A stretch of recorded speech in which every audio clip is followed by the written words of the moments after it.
Perkenalkan, nama saya Taulan Abdurrahman dari Fakultas Keguruan dan Ilmu Pendidikan, program studi Pendidikan Bahasa Inggris dengan nomor induk mahasiswa 2022400444. Assalamualaikum warahmatullahi wabarakatuh. Halo everyone, perkenalkan nama saya Yudiko Fauzi dengan NIM 2022442.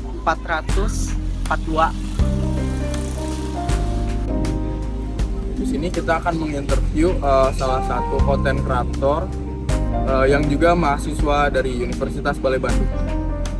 Dan ini dia salah satu narasumber kita. Boleh perkenalkan? Halo semuanya, perkenalkan nama saya Anang Maulana, sekaligus juga mahasiswa Universitas Balai Bandung, Prodi Pendidikan Bahasa dan Sastra Indonesia, semester akhir. Dan hari ini, dan saya juga sebagai content creator juga. Anang Powerful ataupun sering disebut juga Kang Anang adalah seorang konten kreator atau food vlogger yang populer di kalangan anak muda. Kontennya yang menarik dan informatif tentang makanan telah menginspirasi banyak anak muda untuk mencoba berbagai macam kuliner. Ia juga dikenal karena sering mereview dan mempromosikan produk-produk dari usaha mikro kecil dan menengah. Dia hanya sekedar membuat konten tentang makanan, tetapi juga memberikan dampak positif bagi anak muda dan UMKM. Ia adalah contoh sukses seorang konten kreator yang memanfaatkan platform media sosial untuk memberikan manfaat bagi banyak orang. Dan juga, Kang Anang seringkali memperkenalkan berbagai macam kuliner dari seluruh Indonesia, sehingga memperkaya pengetahuan masyarakat tentang budaya Indonesia. Seorang food vlogger yang mereview makanan tradisional dari berbagai daerah di Indonesia secara tidak langsung telah berkontribusi dalam melestarikan budaya kuliner Indonesia dan memperkuat persatuan bangsa.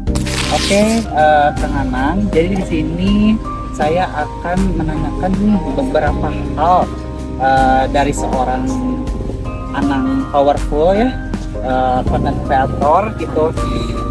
Bagaimana pendapat Kang Anang terhadap pemuda gitu ya di zaman sekarang nih, zaman yang modern gitu, yang setiap akses tuh mudah gitu, ibaratnya mudah diakses gitu. Menurut saya pribadi, untuk pemuda yang ada di generasi zaman sekarang itu sebenarnya lebih kreatif, lebih keren-keren, apalagi si pemuda itu tuh melek teknologi sosial media, itu lebih memudahkan dia untuk mencari akses jalan menuju kreativitas atau hobi yang mereka miliki gitu kan. Karena pemuda-pemuda sekarang banyak sekali ide-ide briliannya yang bisa mengubah baik itu anak bangsa ataupun juga bisa mengubah dan juga bisa membantu lingkungan sosial masyarakat di lingkungan rumahnya ataupun juga di tempat dia belajar. Karena pemuda-pemuda sekarang banyak ide-ide yang bagus banget, baik itu untuk mengelola misalkan tentang perekonomian, mengelola tentang suatu sumber daya yang ada di masyarakat tersebut, ataupun juga banyak pemuda yang kreatifnya itu di bidang desain visual grafis. Itu kalau melek teknologi dan juga sosial media itu lebih mudah sih akses untuk menjadi seorang yang dapat mengubah lingkungan menjadi lebih baik lagi. Jadi itu juga bisa mendapatkan penghasilan juga ya, betul? Itu mah pasti banget, itu of course tentu penghasilan akan lambat laun itu akan masuk to income dari ide atau gagasan kita ketika kita berkolaborasi. Contohnya saya suka makan, suka jajan, kolaborasi dan melek intelektualnya, melek terhadap teknologi dan juga sosial media, bisa bikin konten kan. Di situ ternyata banyak masyarakat atau UMKM atau brand-brand yang kayaknya unik deh dipromosikan oleh saya. Akhirnya saya diundang, saya dapat fee atau bayaran, dan juga saya bisa mencicipi kuliner atau menu-menu dari brand tersebut yang unik-unik. Itu salah satu contoh kekreatifan pemuda ketika bisa berkolaborasi dengan sosial media.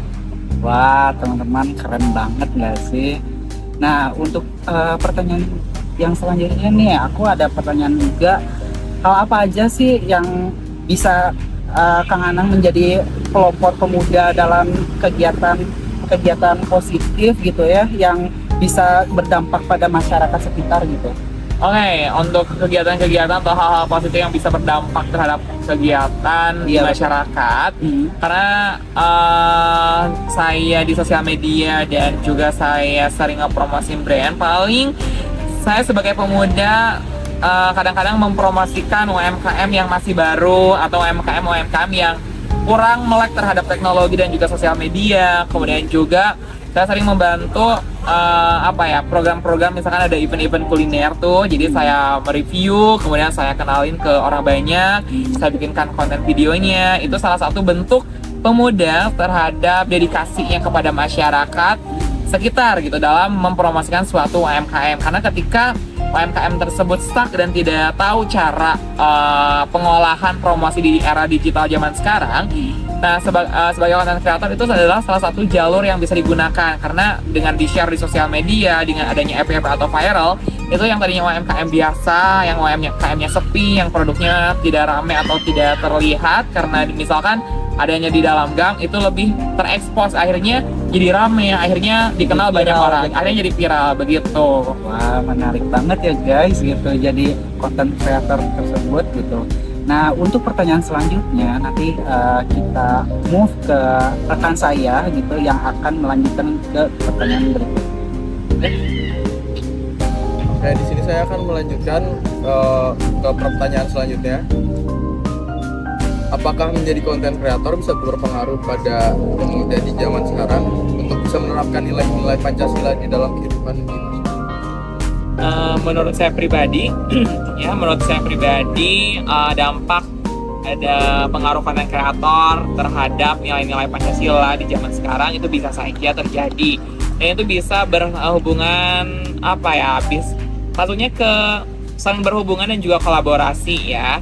Karena banyak sekali dengan adanya konten kreator, banyak pemuda-pemuda yang ingin menjadi konten kreator juga, namun di beberapa divisi atau tema topik pembahasan yang berbeda-beda. Misalkan saya pribadi kan di bidang makanan tuh kan, di bidang makanan atau travel.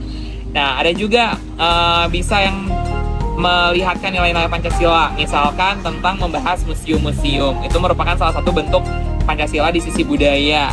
Terus bisa juga nge-share hal-hal positif tentang pendidikan, tentang dunia pendidikan, itu bisa juga salah satu nilai dari Pancasila.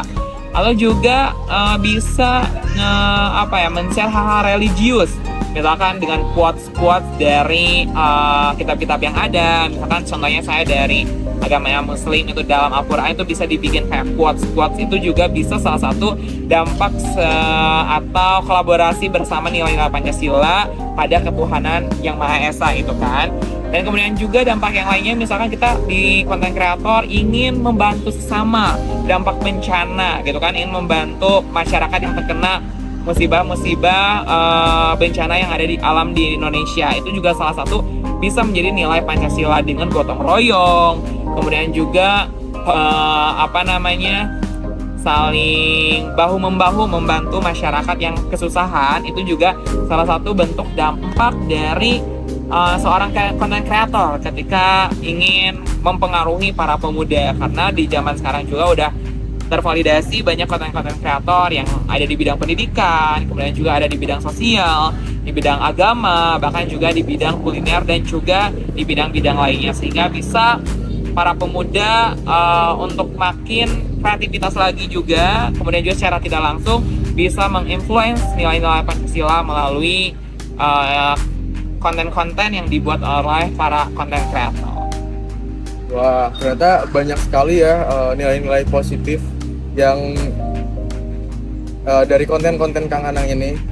Oke, sekian dari wawancara kami, dan untuk Kang Anang terima kasih atas waktu dan kesempatannya gitu ya.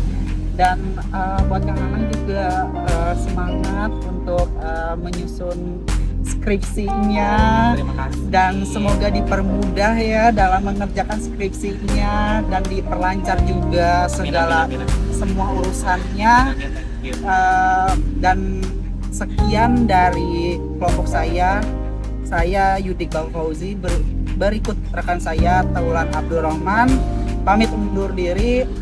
Sekian, wassalamualaikum warahmatullahi wabarakatuh. Bye.